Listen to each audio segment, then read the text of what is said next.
It's a fight. It's a fight. It's a fight. Somebody cue some 666 Mafia. It is a fight themed show here on the Unmitigated Gall. I'm talking about Draymond knocking the taste out of a teammate's mouth. I'm talking about Coach Prime getting the stiff arm from another coach because he was disrespectful. And we've got an audacious interview. But I come in peace on that one. But you got to stick around. It's a great one. And it all comes to you on this episode of The Unmitigated Gall. So what's this podcast about? Somebody got to keep it real, you know. Reclaiming my time by winning. Keep my wife's name. Catch me outside. How about that? You're talking to unabashed hater. My style is impetuous. King Kong ain't got. You come in with some nice waves of the black school. You're average looking at best. I took offense to that. Robert. You ain't got the answer, Sway. I have you beat. You now have the Unmitigated Gall. Thank you for joining the Unmitigated Gall podcast, the podcast for media junkies and insiders by us, media junkies and insiders. I am one half of your hosting duo. This is Eric Goldson. Beside me, Georgia Peach by way of Colorado, Chivalry. Welcome, Chivalry. That. Hey, how are you? I was inspired by the color of your dress. Thank you. I got lots of compliments on it today. It's funny you say that because I always tell people Texas made me, Colorado raised me, but now I'm officially a Georgia Peach. So that is right. I always forget that you were born in Texas. I always think of you as Colorado, then Atlanta. That's where the Dallas Cowboy thing comes from. There you go. Well, now you're rocking with the real winning team. You and I, that's the right. Unmitigated Gall, we're kicking ass. We're taking names. And for those out there watching or listening, thank you. Please subscribe if you have not. Yes. Like and follow the social media pages. And please tell someone about it, right, Chevalier? I mean, that's the goal. Tell a friend. There you go. Yeah. Especially after, I talked to you this week about this guy, Mr. Beast, and his 100 million subscribers on YouTube. And then there's this girl who got a $60 million deal with Spotify. And me and my son looked her up, and she's got millions of followers on Instagram and YouTube. And help us, follow us, like us, subscribe to us so we can get one of these deals and quit our jobs. Thank you all for joining us today. We are going to talk about some scrappy content. And then, like I said, we've got another great interview that we want y'all to hang around for. And always make sure you hang around for the recommendations and invitations. Yes. My favorite part of the show. Mine too. And I'm excited about your interview. Robynn is my new favorite person to follow on Instagram. So I'm excited for the interview that you did with her. She lets it all hang out, don't she? She will tell you what she feels. But speaking of talking about how I feel, or actually someone's face is not feeling too good, Jordan Poole, and his feelings, even more than his face, his feelings have to be hurt terribly bad. Yeah. And it's one thing to get punched in front of your team, which would be bad enough. But for the video to live on in infamy forever, that's going to be the part that really, really sticks in his craw. I was wrong for my actions that took place on Wednesday. And for that, I have apologized to my team. I have apologized to Jordan. The embarrassment that Jordan has to deal with, and that this team has to deal with, that this organization has to deal with, but also Jordan's family. So for everyone that doesn't know, there's a video that leaked. I think more people are upset now, it seems. I just read something from Steve Kerr. They're more upset with who leaked the video.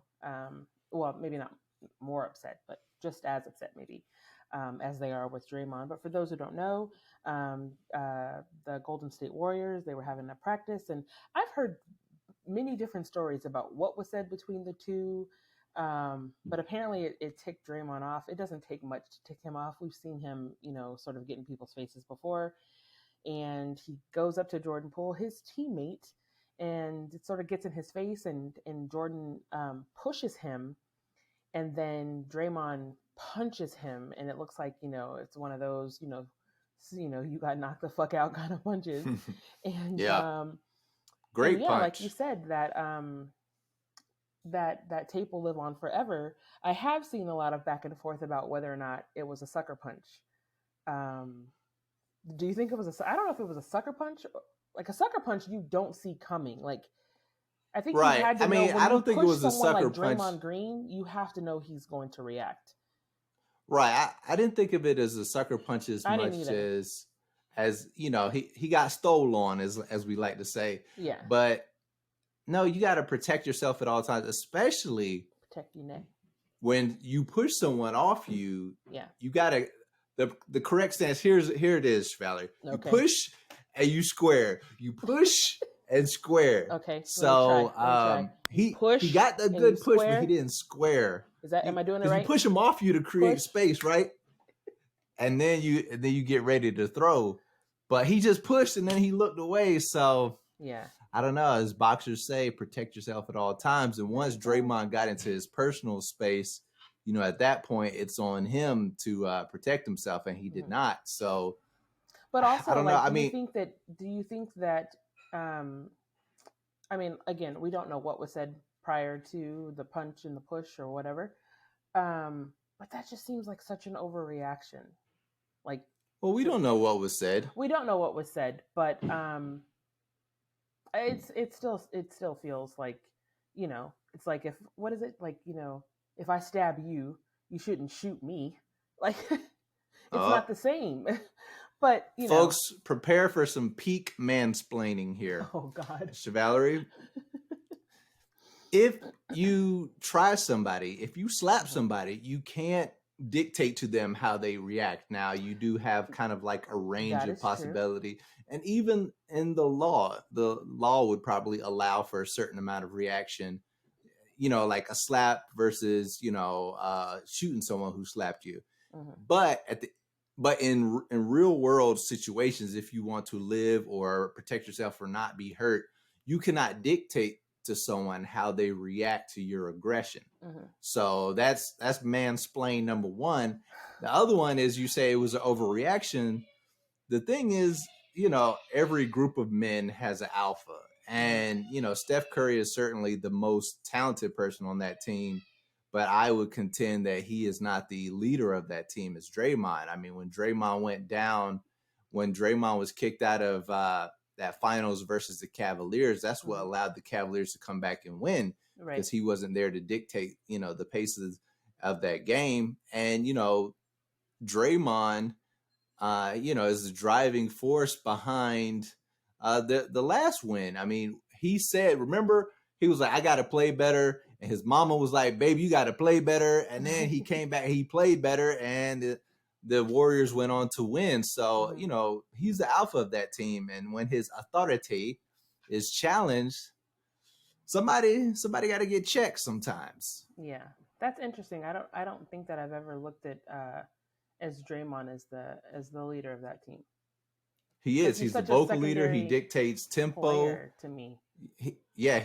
He passes the ball. So he not only is he the emotional leader of the team, but a lot of the movement of the ball is dictated by him. Mm-hmm. I'm not gonna say fun fact, but Draymond, when Steve Kerr joined the team, one of the first things he did was install Draymond into the starting lineup. And that is kind of what, led the Warriors to their current look and their current formation. So I would definitely say Draymond is the leader of that team.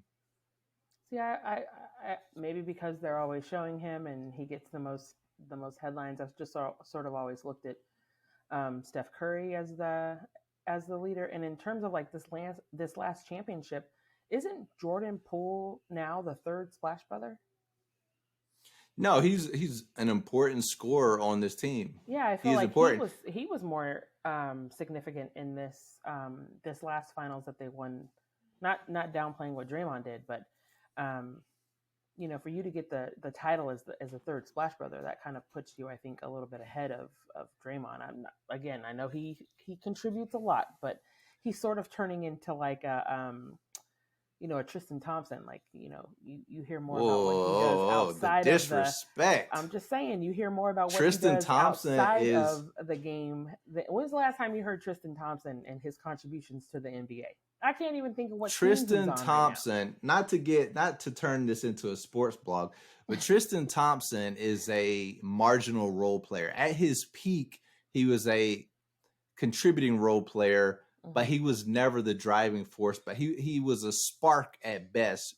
Draymond Green is important to this team, like I said, and in terms of personality and in terms of like how the ball flows. His defense is perhaps the most important element of his game, and rebounding. So he's definitely a lot more important. And you mentioned Jordan Poole being the third Splash Brother. See, those are like kind of catchy media things. Third Splash Brother. Like, I mean, he earned that. He earned that title. No, he scores a lot, and maybe that's why his ego and his billing probably is what kind of led to that, contributed at least to that clash.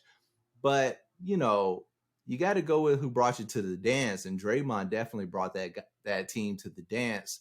And and that's why KD and him had a conflict. He felt comfortable getting in KD's face because he knows who is the foundation of that team. The foundation of that team is Steph, Clay, and Draymond. And then everybody else is contributing scores, contributors in some fashion, but like the core of that group are those three players. So at the end of the day, you got to know who the boss is. And I think it's fair that Draymond reasserted himself as the boss. I mean, it's cruel that the video is out there and now everyone gets to see it, but there's a long history of like athletes, getting into fights. I mean, I think it's normal. Well, I mean, we will see if he actually is the boss and the leader of this team, because he's taken a couple of days and he's stepping aside for a little bit. And of course, already trade rumors are circulating, and I just saw an article. I don't think that's going to happen. I put money on that. It's just like, yes, of course, go to the Lakers. Everybody else is on the Lakers, but it didn't help. So you should probably stay where you are, but it's, we'll have to wait and see. Imagine, if you get in my face at work and then, I come back and push you. I guess maybe if I punch you, it's different because we work in a professional environment than a sports environment. Like, I'm not going to want to come and work next to you every day. Like, I saw so many people, Shannon Sharp, a bunch of different people on Twitter who were like, yeah, no, we're fighting every day. Like, you and I have beef every single day until I kick your ass. And so Shannon Sharp was also speaking as an athlete, and athletes being physical with each other and sometimes fighting. But I just don't know, can't compare what we do. Like, how is their work dynamic going to be? Like, now you want me to pass you the ball? Like, no, dude. Fuck you. here's what happens once the political facade of like Draymond taking a break is over and he comes back to work. He's not getting traded, not for that. He's going to be traded when he's not productive anymore. So when he comes back, here's what's going to happen. Jordan Poole either has to submit or they're not going to get rid of Draymond, but or just take less minutes, or they will figure out a different lineup. Yeah. But I mean, that's, it's a physical game. I kind of agree with Shannon Sharp and the rest of them. Until I can get a licking on you, we ain't cool, homie. Right. No, I agree with that. I mean, you got to scrap it out for your pride, but fighters are born, like Shannon Sharp is a fighter by nature. He played in the NFL. Yeah. He blocks giant men. I mean, the Jordan Poole is a hooper. That's different. Yeah. So, by the way, you say you kind of exhibit some fighting spirit. When's the last time you got into a scrap, by the way? It's so funny you asked that. I wasn't going to mention it, but I only got into one fight. I've only been in one fight my entire life. Oh, it's Valerie. You internet thug you. My one fight was in high school. And it was with my sister. What? Oh my God. You internet thug. Yeah. Siobhan and I went, like, I'm talking, it was a full on, like, I don't even, like, to this day, neither one of us knows, like, what was said. And I don't know if you have siblings. Do you have siblings? I have a younger sister. Okay. But you know, they know things about you. They can say certain things. I just know Siobhan said something to me and like I lost it. And we got into a full-on fight in the gymnasium at Harrison High School and had to be pulled apart from each other. And so yeah, that's my one and only time that I fought somebody. My own flesh and blood. Wow.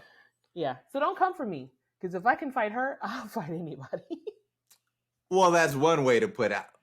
If I was coaching against you, I'd be like, look, young blood, this girl ain't got no experience. You know, I say you go at her hard, see what she got. Yeah, it wasn't one of my best moments.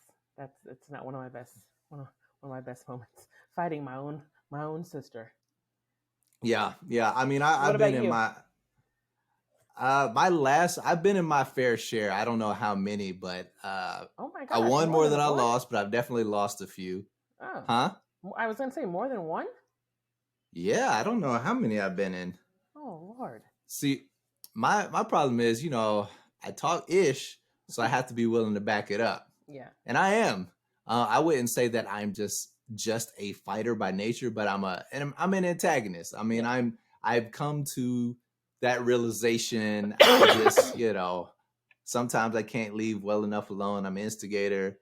And then plus I'm like a tall, goofy looking light skinned guy. So, you know, a lot of people are going to hear me talk stuff and not going to think I'm going to be about it. But I am about that.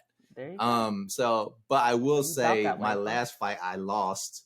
So maybe it's a good time to step away.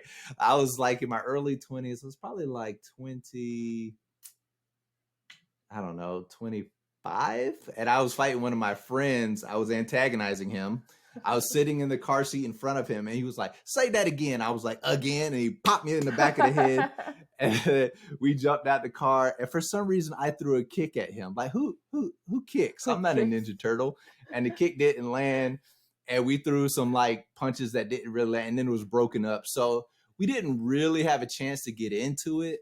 But, you know, it was just a case of, you know, the person who threw the first one and the best one technically won. So yeah, as I was saying, it wasn't like a real fight. But are you still friends with this person?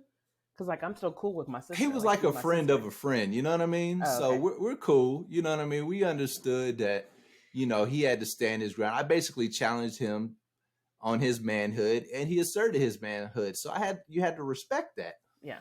And, you know, I think for guys, like real guys, I think you understand that when you get into a fight, more than winning and losing, it's about asserting yourself. Like, you don't want to be the guy that gets punched and then balls up. So if you get punched, the thing is you got to fight back. That's the important part. So, you know, that is one thing that I was most disappointed in Jordan is that he shoved Draymond and he kind of balled up, or that he didn't, you know, seem to fight very hard to get into the fight. So, yeah, I just don't view Jordan as like that. Did he really dog. get like knocked out?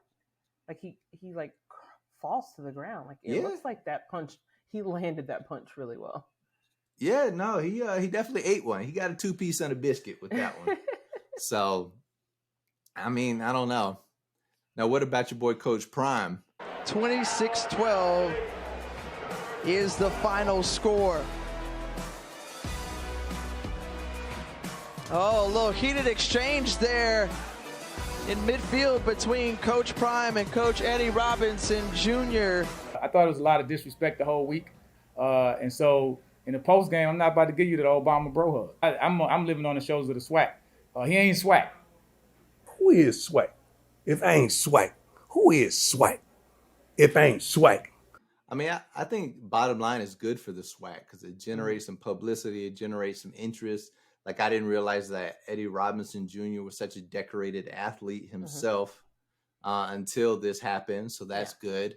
Yeah, and I just think whatever can generate more interest and more rivalries is going to be good for the swag and good for the players, and eventually whatever opportunities can come from that. So, yes, coaches, keep fighting. We need this. Our young players need this. Do they? Is that a good example for these young players? Yeah, I mean, because they handled it. Because then these are warriors, right? These guys are warriors in a modern world, so they have to toe the line between being those warriors and also operating within a larger society. Like, we often see headlines of people kind of being in shock when there's an NFL player that is accused of domestic violence or something like that.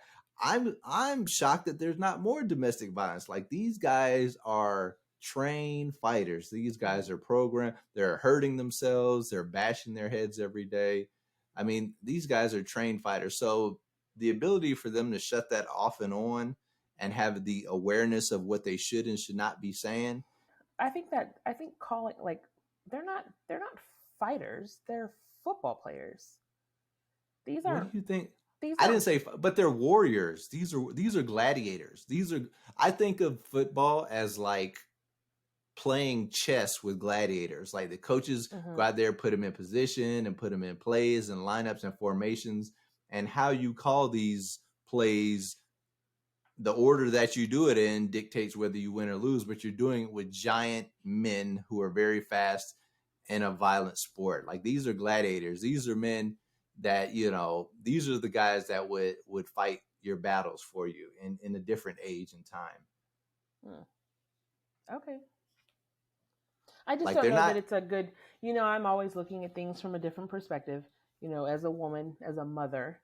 And I just, like, when I think about seeing, like, you're seeing the coaches fight, like, it's one thing to see players going at each other, but to see the heads of the team going at each other, it just reminds me, and I used to always say this to my boys, and I can't remember, it was some reality show about some high school team somewhere in the South, and the coach said, don't showboat, show class. And I used to always say that to my boys, like, don't showboat, show class. And this seemed like a lot of, like, bravado and a lot of, a little too much maybe testosterone. And I think I told you when we were preparing for this segment, like, I never want to hear how women are the ones that are so emotional when you see these grown-ass men fighting, likely over something. Like I said, we don't know what was said between Draymond and Jordan Poole, and this little, like, oh, you walked through my huddle. Like, did that warrant, like, a stiff arm when he came to try to give you a hug? Like, grow up already. No, I think that's unfair for you to say grow up already, because, one, you're not a man. So it's unfair. And it's a good thing, because women are it's not necessarily, it's not a good thing. It's just a thing. To sort of like put their emotions in check. That's why I'm saying don't say anything about women are so emotional when you've got these grown-ass men out here unable to control their emotions over something minuscule like a football game. It's a game. Well, what are we talking about? We'll see. You're womansplaining to me. Like, so it's unfair for you to say what these men should do when you're not a man. You don't understand the dynamics of male relationships. You don't understand the dynamics of pecking orders, and these guys are leaders on their team. So how they, those small things, those slights, those perceived slights, even, those matter to how their teams perceive them, how much they're respected by each other. And, all these small things, mean something. So it's, and even like body language, very important when you're dealing with men. See, women use a lot of words, a lot of unnecessary words.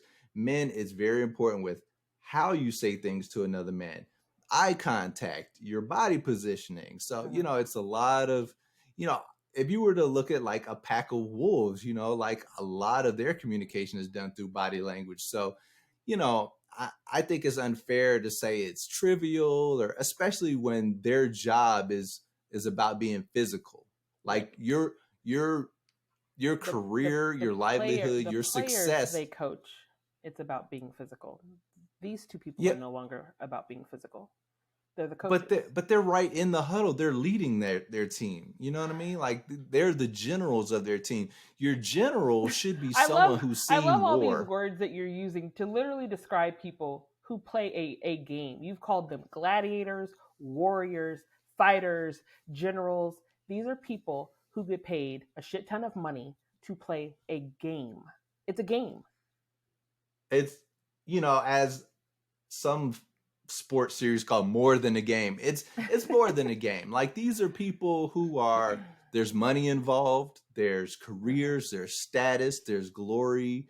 And, for competitors at that level, no game is just a game. Like, winning is everything. So, again, I think it minimizes what they do and who they are for it to be like, oh, it's just men who get to play What a game. I'm saying is, like, describing them with these grandiose words like gladiator, warrior. So you go back to the Roman basketball pits. Players, they're football coaches. They all get paid a shit ton of money to play a game. These, like, I'm talking about personality when I types. think of warriors, I think of people in the military. I don't think of Draymond Green and Jordan Everybody Poole. ain't a Navy SEAL. Of Coach Prime and Eddie Robinson Jr. When I think of warriors, I don't ever think I don't think of the Golden State Warriors. Like, I think of actual people who are putting their lives on the line, not people who dribble and throw a football.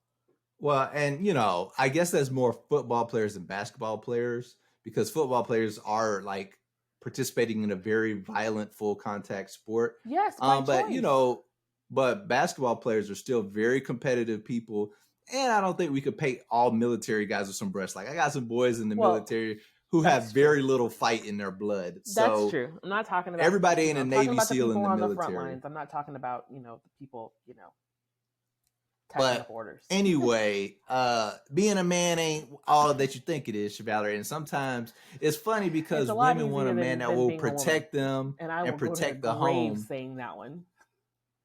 What? It's not as hard as it is being a woman. There's no comparison. God. Here we go. There's no comparison. See, I'm going to show you more respect by saying it's different. I'm definitely not, but I can't give you that it's being a woman is harder. Like, it's different. The roles are different, the needs are different, and it's a different thing. But I definitely won't say that it's less difficult.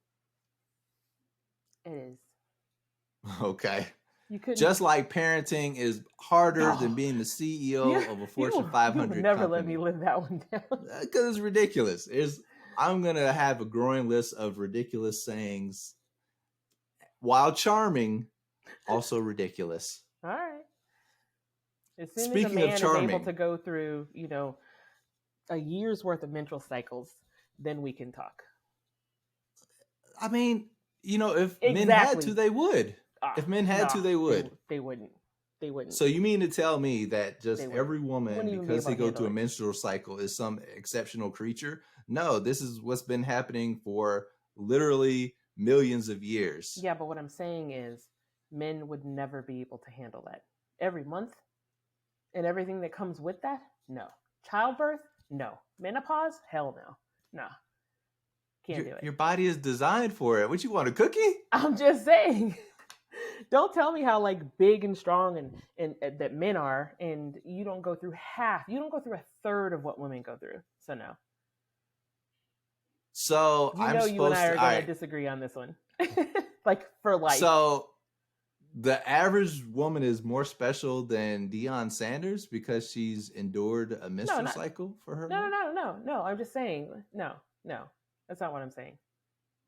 Please clarify before we move on. I'm just saying, you're talking about how big and strong that men are, and it's like, nah, I don't think so.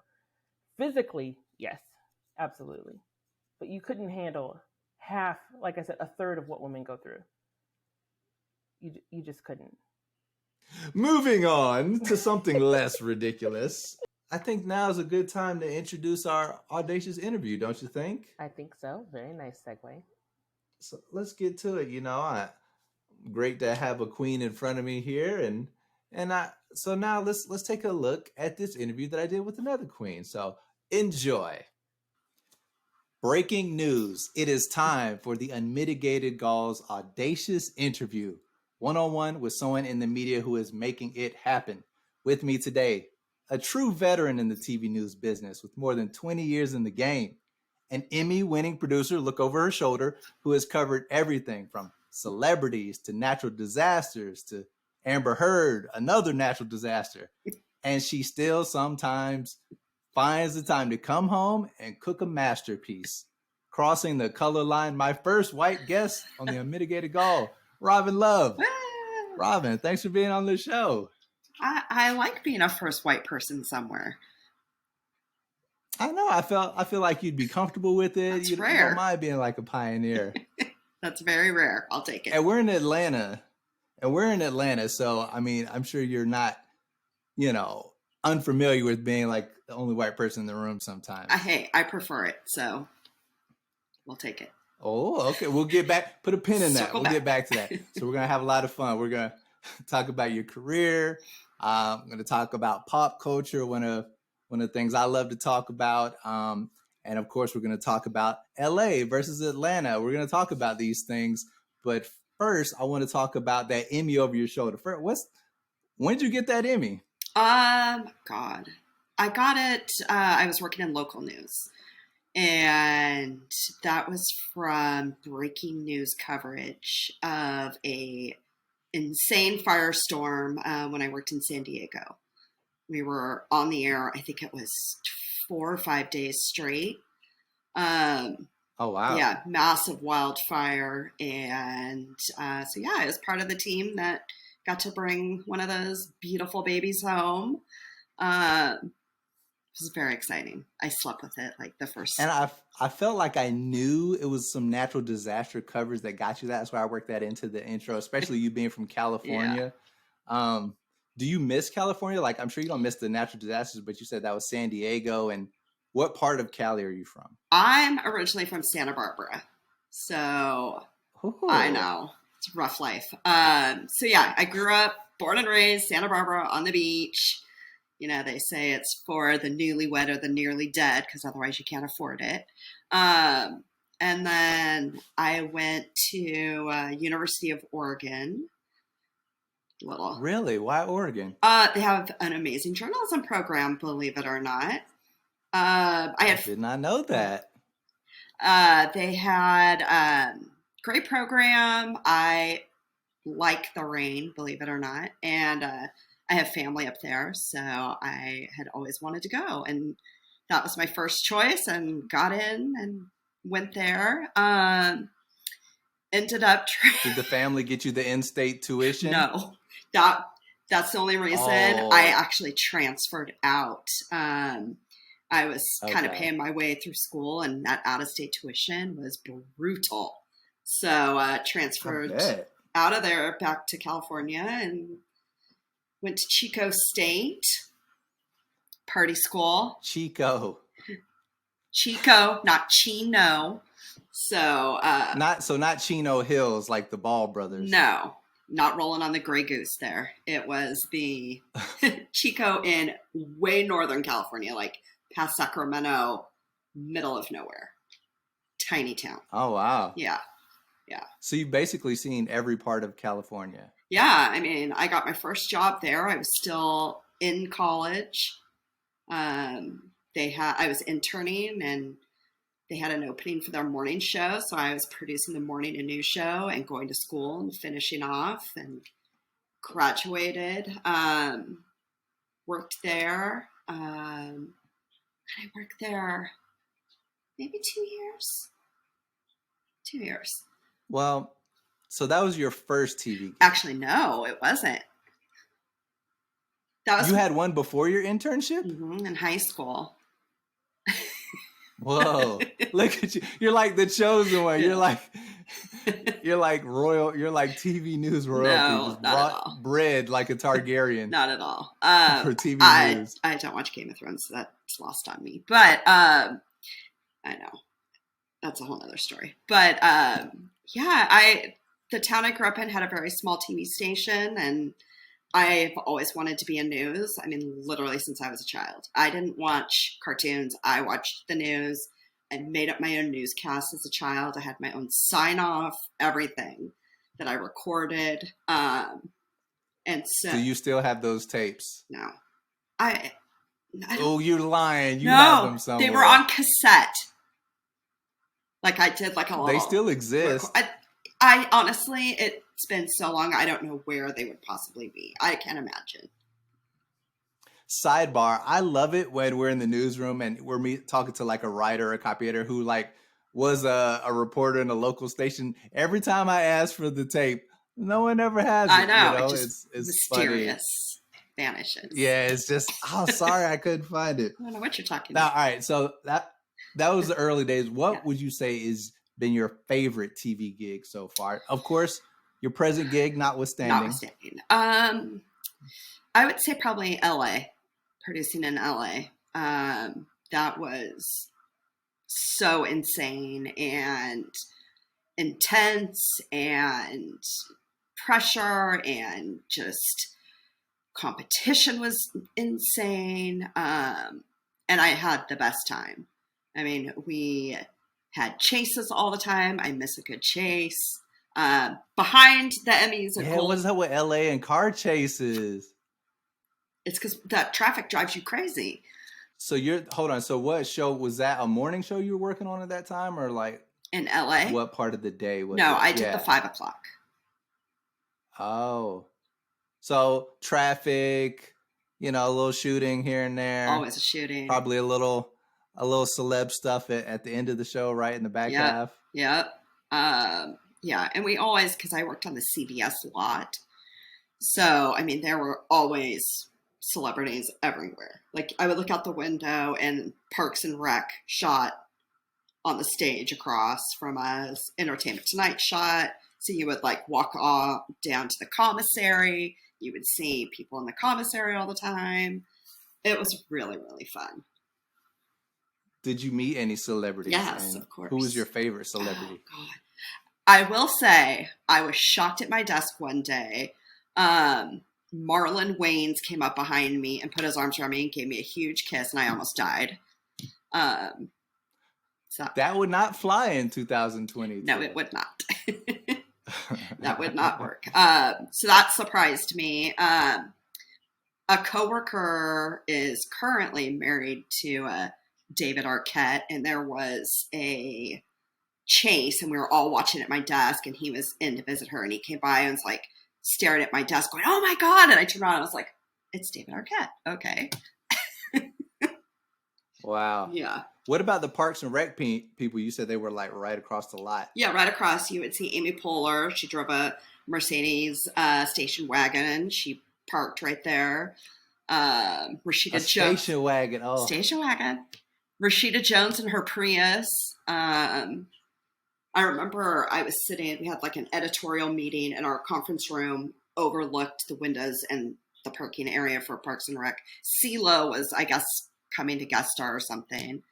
So CeeLo was right there. What's your opinion of Rashida Jones? I feel like she's oddly a divisive figure. Well, her connection with Tupac, I love her. For me, has like my heart. So I don't know. I think she's a great actress. I mean, the legacy from her family is pretty amazing. I don't know enough about her not to dislike her. Yeah, I'm pro Rashida too. I'm gonna get you a shirt that says that. What, my shirt? No, I'm gonna get you a shirt that says pro Rashida. Oh, get a shirt. I would rock that for sure. I would rock any free swag at this point. Now, all right, so that's some of the good stuff about the gig. We know newsrooms, control rooms, very intense. What was your worst day in the control room? Oh God, there's so many. So many. There's so many. I would have to say I have two. Can I do two? Yeah. Okay, so two. One, I was working in Tucson. And my anchor at the time was not the best. And he put in a script, it was like a Mothers Against Drunk Driving script. They were doing like a checkpoint or something. And he went and changed the script to be like, we need to get these drunks off the street. And I didn't know he put that in there, and he forgot to change it. And then he wasn't very bright, so he read that on the air. So I basically got fired. What? So he was playing around in the script, assumed that you would change it, Yes. did not change it, No. and it made air, and Yes. you got fired. Yeah, basically. Nothing happened to him? No. Oh my God. Who is this dude? What are his initials? I'm going to figure it out. DM. GM? D. DM. Yes. What's the station? KOLD. Oh, KOLD. Yeah. Cold. That's Cold cold, as DM. ice out there That's cold. in the desert. All right, so that's the first one. First What's the one. second one? Second one, I was working in Denver, and I miss Chiron CG'd, and in a script called The Governor by the wrong name. Wow, the entire governor. The entire governor of the governor. And the news director's office was all glass, and he went insane, like monkey arms, like it was so, I still feel scarred about it. Yeah. Wow. Well, I don't have any horror stories like that. I feel like my worst times in the control room have been when like other personnel rub me the wrong way. Because it's an intense environment. At HLN, I won't say who, of course, but like one of my seniors had a habit of riding people, and she was just riding me at the wrong time. And I'm a very dialed down version of myself at work, but she got about the 70% version of me right then. I was just like, damn, I'm a grown ass man. Get up off me. But I'm sorry those mistakes happen, especially the one where the anchor was in the script. Right. I feel like they should have given you a pass. Yeah, but they're not going to get rid of an anchor over a producer. Like, we're a dime a dozen versus talent, So. I love the quotes. Yeah. Well, I mean, to be honest, if a station is investing six figures and up into he was talent, not six figures. I'll tell you. It makes. Well, I'm all right. Well, other talent. This was the 90s. It makes sense. I mean, what were anchors making a local back then? Oh God, I would weekend anchor. I would say he was probably making 60s, 70s. Okay, which in 90s money is like what now? Like a million? Like 120? Probably. Now, we alluded to it earlier. So, as a white ally, you are privy to some discussions that maybe I don't get to see. There's a lot of diversity conversations going on, especially about the big networks. Like we both came from CNN and stuff like that.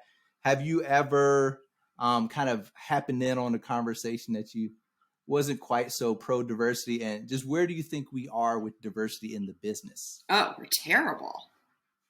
I mean, I honestly, I've never walked in on anything. So to answer that question, good. I've never walked in on anything like that. At least at the network level. I would say we have a tremendous way to go. And, you can look at, say executives on network level.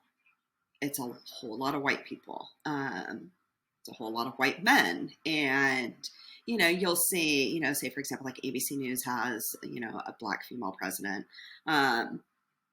There's just not, for me, a lot of that I've seen. So in that sense, we really need to step it up a lot. I think we need to step up on air as well. Like when it comes to guests. Really? On air too? I do. You need to have guests that aren't your typical white person. It gets old, and those aren't the stories that need to be told. We've heard white stories over and over and over and over again. So that you're getting. Now I'm going to push back from like the business side, right? So say I'm a news director or even the person that hires him. I'm like, look, this is our audience. It makes sense, Robyn, for us to book these people. No. Tell me why I'm wrong. You're looking at one part of the audience. And the fact of the matter is, in news, you're supposed to be telling stories from slice of America, if you're working in America, and there are so many different populations that need their stories told and that are not represented, and I think too, it comes down to, for example, working in LA, you're covering a lot of crime in local news, and it always comes down to, you're in South LA. Okay, well, it's the majority in South LA are minorities. So you're painting these stories in a light that makes it seem like, oh, well, all crimes are committed by minorities. Oh, gang violence. Oh, it's all minorities that are, and it puts this dark cloud versus, we have the white woman missing effect, where you've got, the Gabby Petitas, you've got the Sherry Papinis, all these blonde-haired, blue-eyed, missing women that get all the coverage. And then you have, indigenous women, you've got, Black women, you've got brown women, all these women of color that are missing in probably higher numbers that aren't getting the same coverage. So I think, there's a disparity in coverage. There's a disparity in, talent at the, executive management level, and like guest wise, I think there's a lot of disparity in that as well. Well, now let's stick to the missing white woman syndrome. Yeah. Because, for me, I was kind of debating with a colleague of mine the other day. Well, we frequently have this because she was like, why do we always have to cover these? So I'm kind of torn, because while I see that need for diversity and missing people, I also feel like one of my main jobs as a producer is to get the viewers to watch, produce the segment that will get eyeballs. Yeah. So I'm like, if it's a good story, if it's got great elements, like when Eliza, Fletcher went missing. I mean, it's like a billionaire white woman with blonde hair was jogging, snatched off the street. I mean, you really can't even write a fictional story better than that. So, but I also feel bad because Chevalier and I were talking about this African woman that went missing in Utah around the same time. I feel bad about that, but I mean, as a producer, I want to get the ratings. I know it's a hard line that you have to walk. And I get it. It all comes down to, eyes on the screen, and that colors what is covered. I mean, that's just a fact of life. But it doesn't make it feel less icky, and for me, I wanted to be a journalist to tell these stories, and I wanted to be a journalist to shed light on things that don't get light put on them. So it's kind of frustrating on the same vein, like, the same things keep getting told over and over again when there are so many other stories out there that need to be told of people that don't normally get to have the spotlight put on them and their story. But what do you do? A story that I still feel like I haven't fully wrapped my head around, that is an amazingly popular story, is JonBenet Ramsey. I merely brought it up in a newsroom one time, and so many people had little nuggets and details and angles that interested me. I'm going to flip the coin on you. What is the most interesting part of the JonBenet Ramsey story to you? Because to me, she is the peak missing white woman, beautiful, rich child story. Beauty queen. So despite all that, what is the part of that story that you can't help but be interested in? Oh my God. I mean, it has everything. I mean, I worked in Colorado after she went missing, so there was a different kind of interest there. But I mean, everything. A well-off family, well-connected, wealthy. For me, it's all of the crazy circumstances, the letter. You said you're pretty sure the brother did it, right? I mean, how could you not? It's the pineapple. It was the pineapple that turned the tides for me. The pineapple. Right, because he was mad at her for taking the pineapple. He had cut, or there was chunks of pineapple that he had put in a bowl and I guess she ate some and he got mad. And in her autopsy, they found fresh pineapple in her stomach contents. And something's not right with that guy. I mean, they did an interview with him. Something is not right. Now, playing devil's advocate, there's something not right with a lot of people. He could have some sort of, learning disability or, behavioral disorder or something. That doesn't make you a killer. But, I mean, right. Something is not right. I think the mom knew a lot that she didn't let on to. I mean, wasn't it the ransom letter was mom's writing and they found like imprints on the pad? There's just so much. And now she's dead, so we're never going to know. See, I had to show the people that at the end of the day, you're a producer. Yep. You're a news producer. and you are about that story. I remember one of my first interactions with you. I told you when we were working in HLN, and it was like HLN had made a decision to go to like talkers, daily talkers.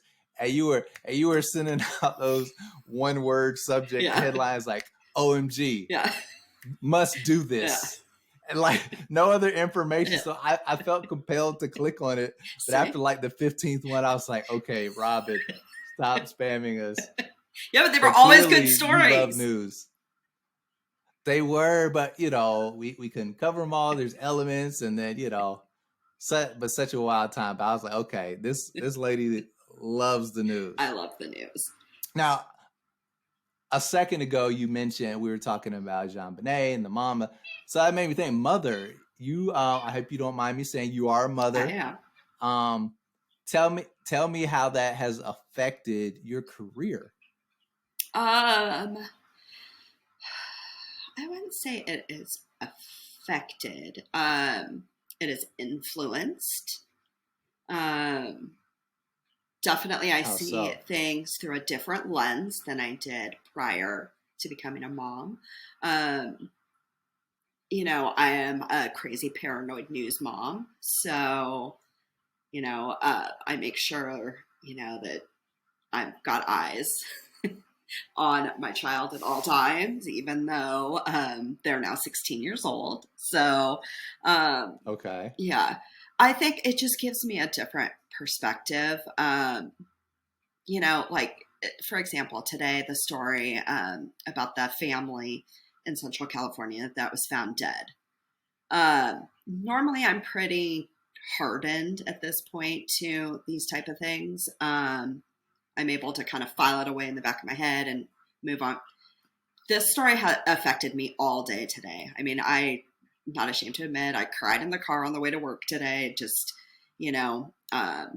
thinking about it, listening to the press conference today about it. I mean, I think it affects you differently. What was it? Was it just because they had kids? Why did it? I think it was the fact that somebody was able to look at this beautiful 8-month-old baby and pulled a trigger and killed her. The callousness and the absolute disregard for the innocence and the future that was ahead for this, precious little life. And they just were able to take it without a thought. It's very upsetting to see that. So I think, when there are stories that are involved children, now being a parent, you see it differently. It affects you differently. It makes you more driven, I think, to find justice and cover those type of stories, to when things like that happen to the innocent like that. I mean, it's just awful. Yeah, no, I agree. A lot of the adult involved crimes and stuff, I can shut that off. I'm like, women get on your nerves sometimes. Men do crazy stuff, but when but when it's like kids involved, it's like, how could you do that? And then for me, in particular, you were talking about story that made you emotional. The stories that have been getting to me lately are the ones that involve like special needs kids. Because I have 2 boys.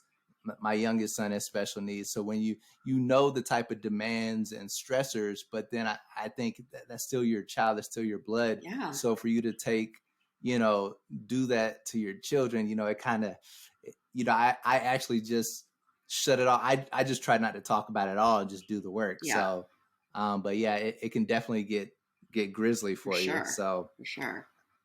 Yeah. And here I was gonna do pop culture next. I can't do it. All right. So to help transition, we're in Atlanta now. You've been a Cali woman, LA woman.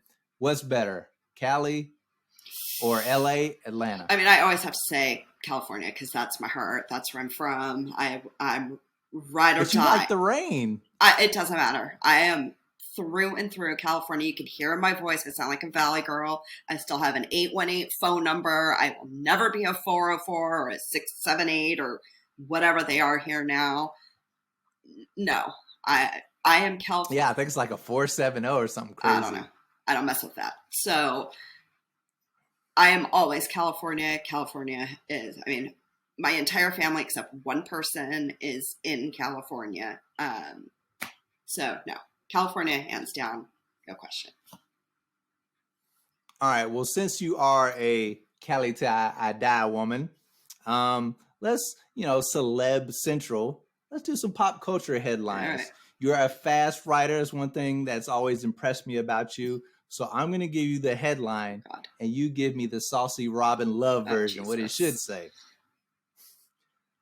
Headline: Tom Brady divorcing Gisele Bündchen. Game over for hot model and football star. Oh, I like that. But they will rebound. Oh. Headline: Kourtney Kardashian embraces thicker body after gaining 20 pounds.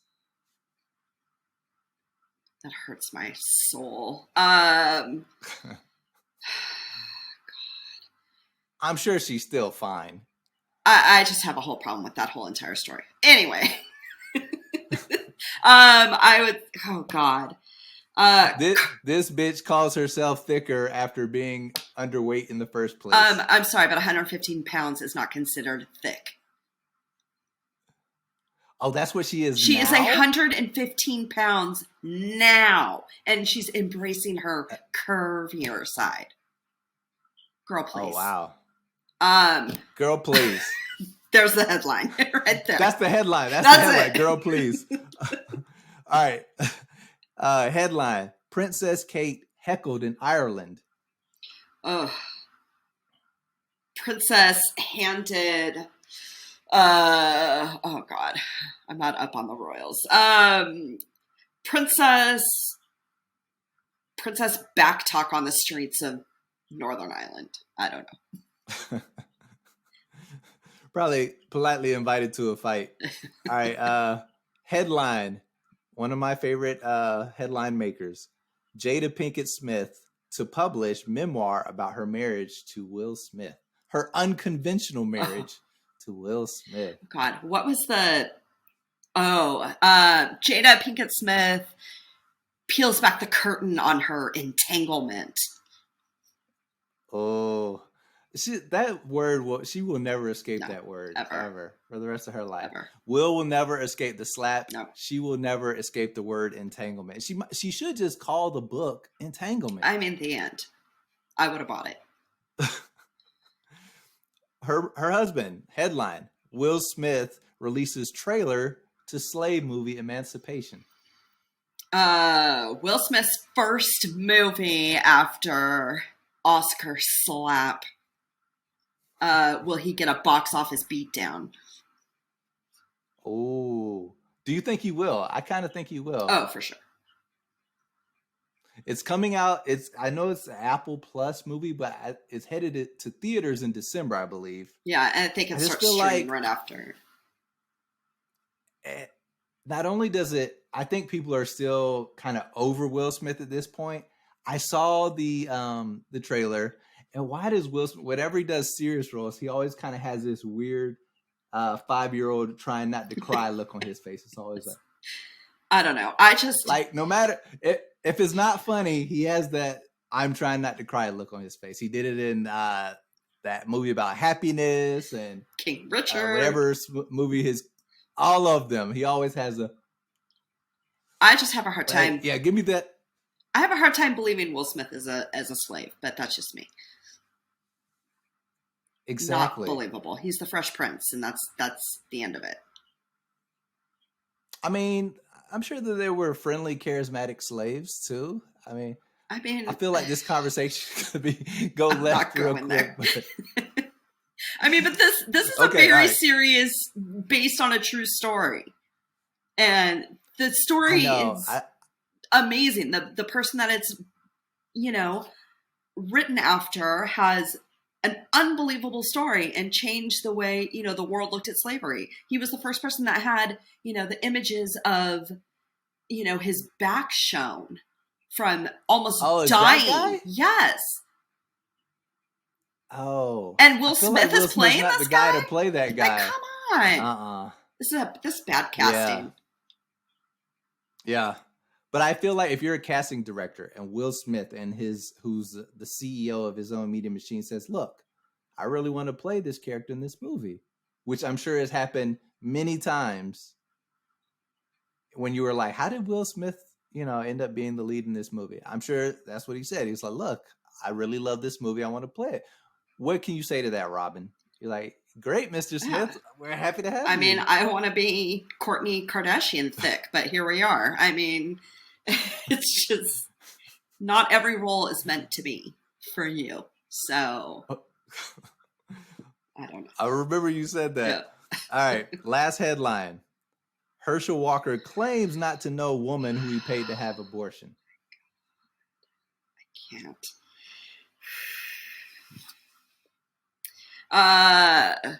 Yeah.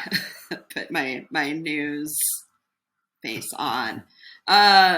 Herschel Walker, who touts abortion ban in all circumstances, appears to have paid for an abortion for former girlfriend and mother of one of his children. Exactly. That part. Mm-hmm. That part. And by the way, I'm loving that his son Christian is, on one hand, this gay, conservative right-wing personality on Instagram, which is confusing enough. But then on the other hand, now he's just had it. He's had it with his father, and he's bashing him. So I don't know what to make of any of the Walkers. It's a confusing time. I don't know. I'm just scared. You'll be voting on this soon. I don't want to know your vote. I'm not going to put you out there. But I think you could probably imagine. We are in Georgia. You will be voting. We'll be voting on that soon. Yes. Thank God. But listen, Robyn, I've taken up a lot of your time, which I appreciate. So I want to thank you for joining the Unmitigated Gall. Tell the people where they can find you on the socials. Oh, God. I think my Instagram is Robynn Love News.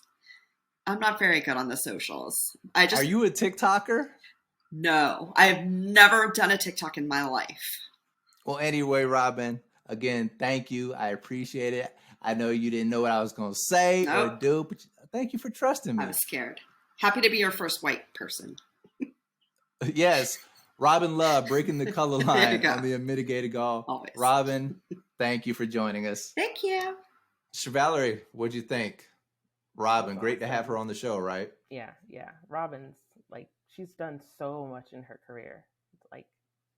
She's amazing, and she's a great person. She's an audacious person, so it's good to have an audacious interview with her. Yeah, great job. How about some recommendations and invitations? All right, recommendations. So I don't know if this is a really good recommendation. This is all I could come up with though. So I think I explained to you, or everyone knows, I just recently bought a house here by myself. Although the boys are here quite a bit. But throughout my life, I realized that I've been very, very spoiled, or fortunate, whichever way you want to look at it, maybe spoiled, in that my mom has either lived close by, in another house, or lived in the same house with me. So I haven't really had to cook. So y'all cook every day. Because I'm over it. So my recommendation is for somebody to send me a personal chef, because I can't do this every day. Oh God. That is the most contemporary woman thing I've ever heard. Eric, after working all day, and then you come home, you know, well, I went out after work for a little bit, and then I came home and I was like, oh my God, like the food isn't prepared. I'm used to it just being there, just prepared. And now I'm like, I have to prepare it. And I'm in the morning, you take out some meat to thaw. When you get back, I know. I remember those days. You cook your starch and your vegetable. You know, I you got a know, meal. but you know what it Should is take for you 30 minutes. I guess it's because I grew up with this whole, you know, I grew up in the whole, like, you know, working woman. We were past the whole, like, you're going to stay home and raise the kids and cook and make cookies and all that thing. It's like, you're going to go out and get a degree and get a job and, you know, do all these things. So it's like, I got to do all that. And then I got to still come home. No, I either need to get a chef or I need to find a man that can cook. One of those, oh my God. One of those two things. You're going to hate me for saying this, but I hate it when women say this. Like, I'm going to find a man who can cook. Like, no, but Eric, here's the thing. Do you not understand how this whole thing works? No. Oh my God. Oh, you did not just say that.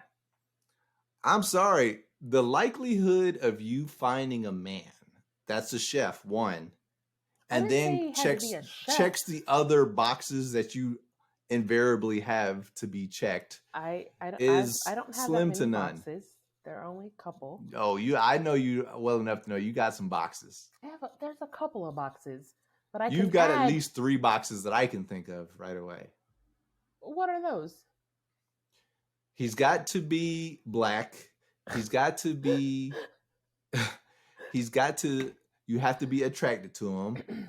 Yep. And you would like for him to be taller than. Well, you said you've given up on the taller thing. Oh no. Like at least 5'11". I thought you said that was negotiable. No, like at least 5'11". I'm 5'10". I cannot look down on some man. Then if somebody steps to him, I guess I gotta penny be, with a penny, penny with a penny with a hole in the relationship because I'm the taller one. Like no. They say I'm hopeless. 5'11", Eric. There's a penny with a hole. To be honest with you, I see a lot of men's profiles, and a lot of them say, now maybe they're lying, I don't know, but a lot of them say that they can cook. So he's out there. I can add this box. I think can cook and like relying on him to be the cook. There are lots of men that like cooking.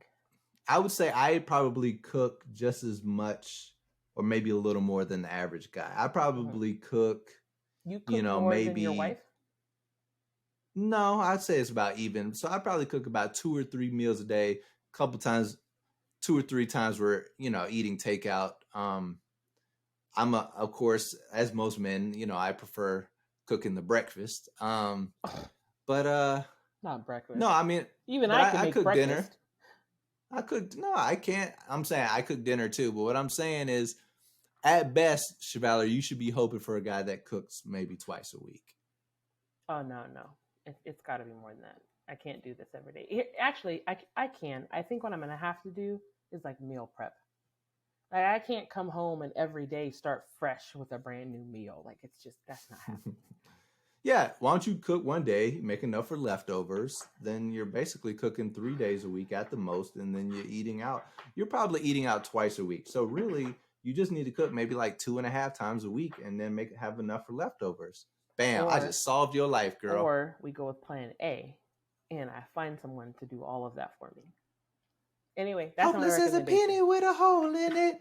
Penny with it. All right, my recommendation. Yeah, what you got? This is not for you. This is for people that enjoy television, watch TV shows, good TV shows. You sound like Winston. White Lotus is coming up soon. So if you have not already seen the first season of White Lotus, go ahead and catch it so you know what's going on. You'll understand why I won an Emmy.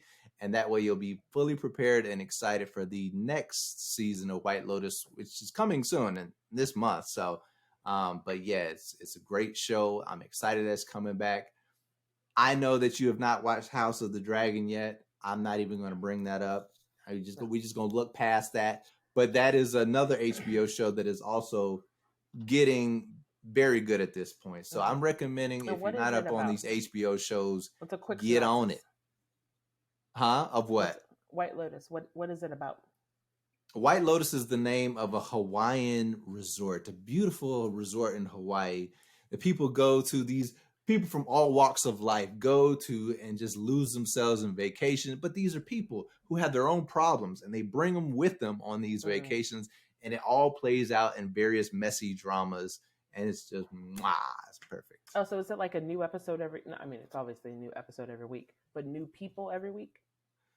Well, no. So the first season dealt with this one cast of various characters from different walks of life. That was resolved. So season 2, same location, new people coming to the White Lotus Resort. So okay. But there is one returning woman, so that's good. Kind of, let her be the bridge between the seasons. But yeah, it looks like a whole new cast of characters that'll be there. So it's good. All right. Well, y'all check out Eric's recommendation because I won't. She's not. She's gonna be waiting on her man that cooks, is tall, is obedient, and obedient. Like, oh God. Who's your invitation? Okay, so I would like to invite NBA Commissioner Adam Silver actually to the show. Sure. Why not? And let me explain why. So there's this graphic. I don't know if you saw this, but they put out the salaries of NBA mascots. Did you see that? Yes. Me and my boys were texting about this today. Oh, really? Yes. And I know you're about to say something very unreasonable and very social media like.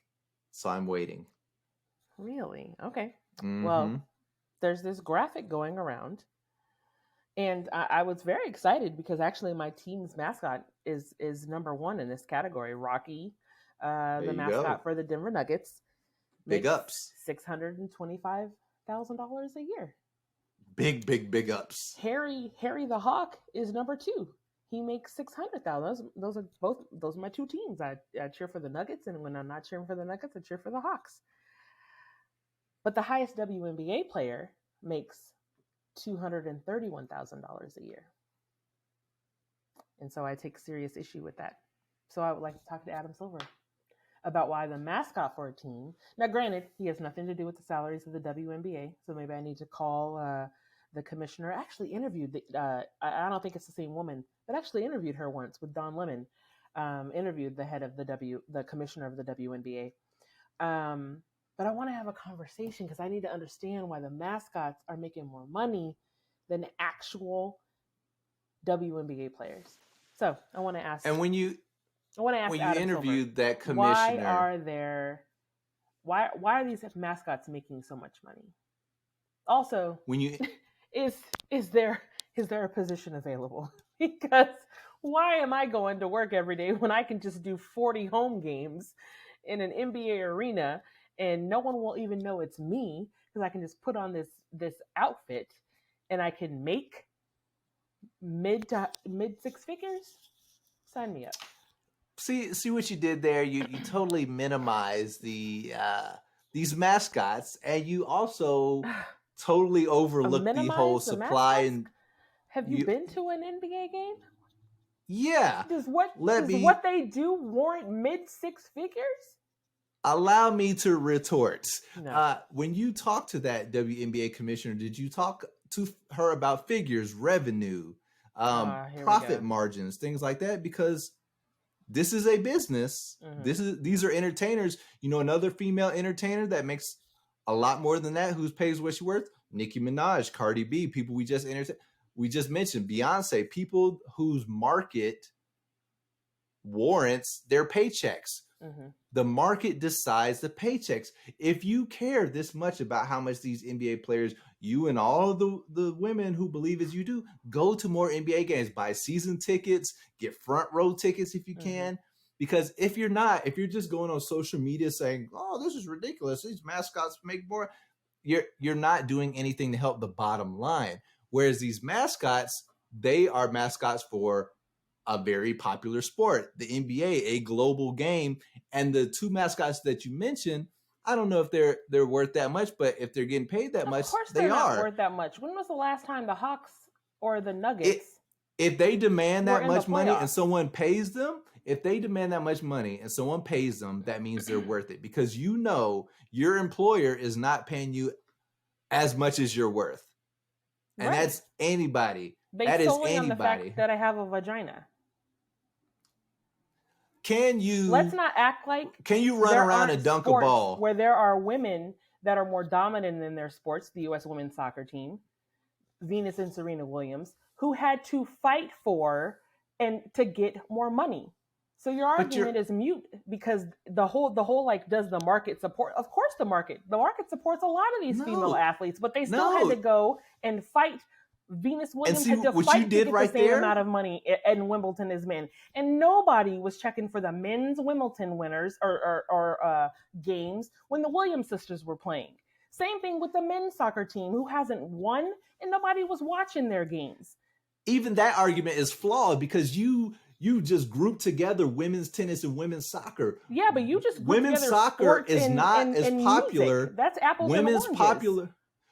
I'm talking about what the market, the demand, the market what people, for the women's viewership. Soccer bigger. Women's soccer is not nearly as popular as men's soccer. There are millions more people going to men's soccer matches, but not the globally. U.S. men.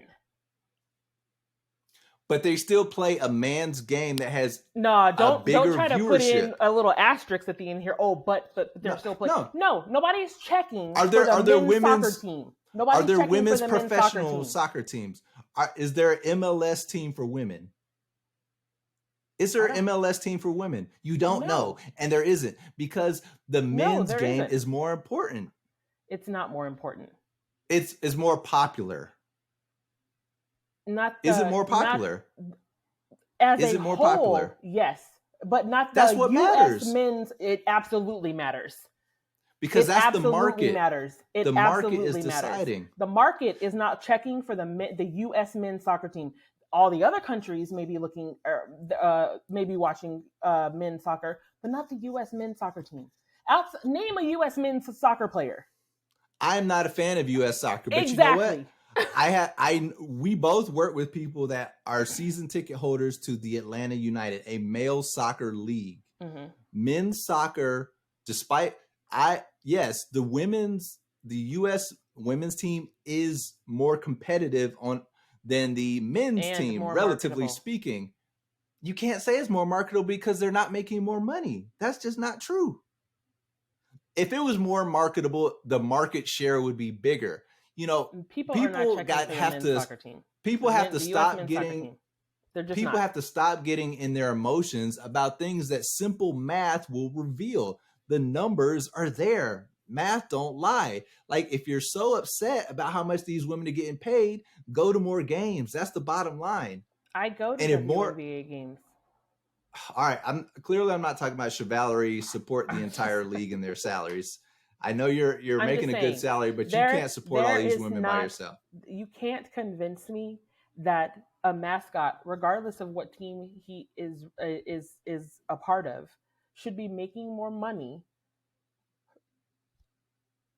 That's the thing. So this mascot is making 3 times what this girl makes, the highest WNBA player, and he's only working half the games that she has to play. Not even half the games. Which company she's playing home generates more games. Money? All he has to do is work these little 40 home games. You're making this an emotional issue. It's not emotional. All right, then it's math, right?